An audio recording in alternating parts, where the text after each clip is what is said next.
Avui ha estat un dia millor del que m'esperava. He iniciat la jornada a Casanlac, on he passat la nit, i he continuat, he fet ruta fins que he arribat a Sant Joan Rilsky Church. M'he adreçat cap a Monina, cap a Kirovo, i he tirat cap al sud-est de Bulgària per entrar a Turquia per la frontera de Malko Tarnovo i enllaçar amb un poblet petit que he trobat, de Mirkoi, on passaré la nit. Quan he sortit de Casanlac, he tornat a veure les tombes, alguna que m'havia deixat, i també m'he trobat el monument al senyor Dimitar Blagoev. El 1891 va fundar el Partit Comunista a Bulgària.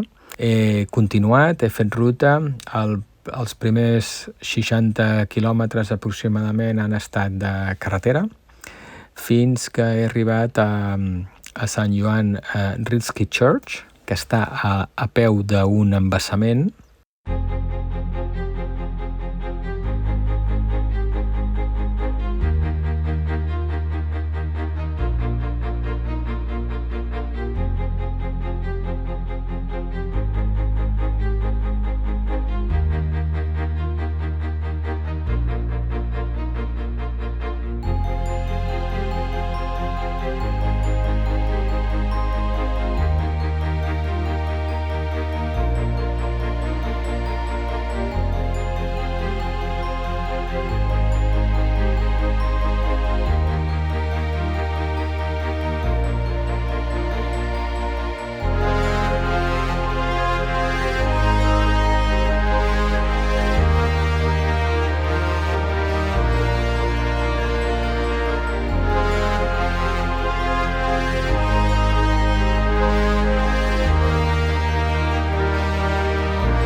Soc a l'església de Sant Joan Rilsky. Devia ser xula el seu dia, no és que sigui lletja, però no té teulada, i ara és casa de dotzenes d'ocells que han fet els seus nius i viuen aquí. És espectacular el lloc perquè està just davant d'un llac, molt guapo, on hi ha gent que està pescant, hi ha un pastor amb les seves ovelles i després també hi ha turistes que han aparcat l'autocaravana i el lloc és idíl·lic i no paguen ni 5. O sigui, és brutal. Fora d'aquest xivarri dels ocells, allà deuen estar ben tranquils i a més poden pescar. I vaig començar a tenir problemes amb el navegador. El tablet navegador m'ha durat un mes i sí que li he donat molta batalla perquè ha sigut pluja, ha sigut pedregada, ha sigut molta aigua, ha sigut carregar-lo durant el viatge, que vulguis o no, doncs el cable pot estar movent-se durant tot el viatge, durant tot el dia, i això doncs pot fer malbé el connector, que és el que ha passat, i a vegades carrega, a vegades no carrega, i és simplement això, la posició del connector. I vaig amb l'altre, amb el de backup, que amb el de backup hi he hagut de treballar durant el matí. M'ha ajudat un senyor molt simpàtic amb una botella d'informàtica, i perquè és Android i l'Android em costa una miqueta, i el que hem fet és l'hem restaurat amb sistema de fàbrica i hem tornat a instal·lar-ho tot i funcionava perfectament. El tablet funcionava abans de fer tot això, però no localitzava, o sigui, el GPS no donava senyal, no em trobava, no sabia on estava, per lo que no sabia per res, perquè el faig servir per navegar. Solucionat, i ara ja cap a Turquia. Estic a uns 200 quilòmetres de Turquia i anem cap allà, i l'objectiu és travessar la frontera i ja establir-me a Turquia al primer lloc que trobi, perquè hauré de reordenar tot el tema de l'electrònica, les bateries i el tema del preeditatge. Som-hi? Serà un bon dia perquè és estupendo de sol. Ahir va fer un dia molt maco de sol, tot i que a última hora sí que van caure 4 gotes, però avui sembla que serà fabulós i em quedaria aquí tot.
Aquesta és més fosca, és un color més fosc, més ennegrit, marró fosc, comparat a les que hem vist per Macedònia i Sèrbia. Noia, surt ja, Surt ja? Que si ve un cotxe, què? Va? Què? Trec jo? Hòstia, peses, Vinga, va, aquí. Ja has travessat la carretera.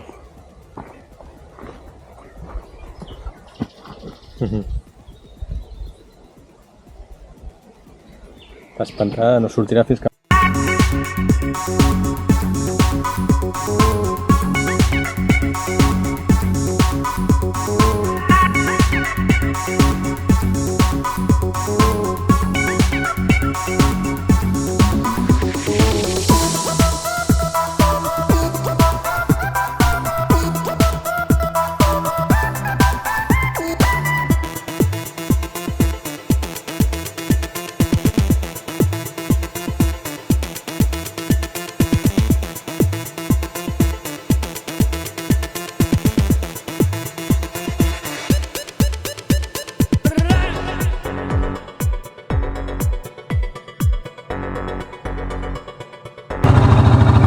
M'he trobat un eriçó que l'he hagut d'esquivar, l'he vist bé, però clar, el problema són els cotxes, que no els veuen tant.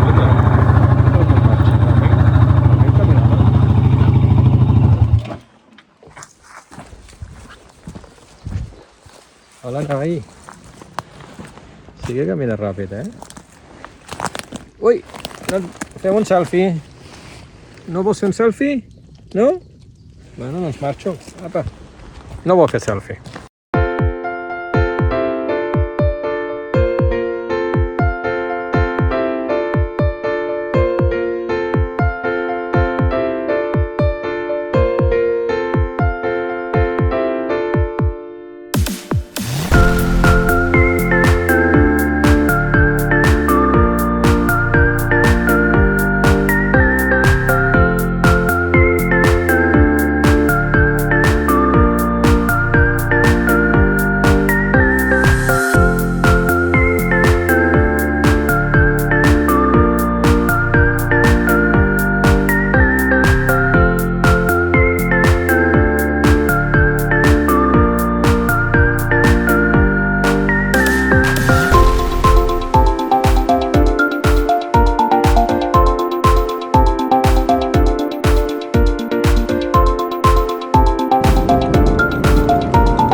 ...70 quilòmetres i estaré a la frontera amb Turquia. Els últims 70 quilòmetres de Bulgària. Som-hi! Sí que he passat doncs, per un parc nacional i tot i no ser muntanya ha sigut força interessant. M'he adreçat cap a Monina, cap a Kirovo, on en aquesta zona he vist tortugues, he vist un fotimer de papallones, he vist eriçons també, fins que aquesta ruta que vaig preparar empalma amb la carretera just per travessar la frontera amb Turquia, a través de Malko Tarnovo. Sí que aquesta frontera ja ha començat a complicar-se el tema. Sortint de Bulgària res, cap problema. A l'entrar a Turquia no ha sigut massa dificultós, però sí que m'han fet obrir unes quantes caixes del quad. Primera vegada. O sigui, fins ara cap frontera m'havia fet obrir caixes. Estava a Europa, estava als Balcans, però aquí a Turquia i a aquesta frontera doncs el senyor que m'ha tocat m'ha fet obrir caixes. No me les ha fet obrir totes i tampoc s'hi ha fixat massa ni ha sigut gaire exigent. No porto res que hagi d'amagar, no porto res que sigui legal, però sí que m'ha fet obrir caixes, vol dir perdre el temps, i aquest temps m'ha faltat després per poder completar la ruta i arribar al Mar Negre. Se m'estava complicant parar al mig de la ruta i muntar la tenda i tot això, per lo que he optat per sortir de ruta. He trobat un hotelet mínimament acceptable per passar la nit i el tema sopar també ha sigut molt complicat. Era tard i l'únic lloc on he trobat on poder menjar un fast food turc de marca Comagene, on he pogut comprar un kikfete i estava ben bo. El cert és que estava ben bo, a part que no hi havia altres opcions. I aquí, al restaurant aquest fast food, hi havia un noi i dues noies que eren dels serveis sanitaris d'urgència de tota la regió, entès, o tota la comarca, o els pobles d'allà al voltant.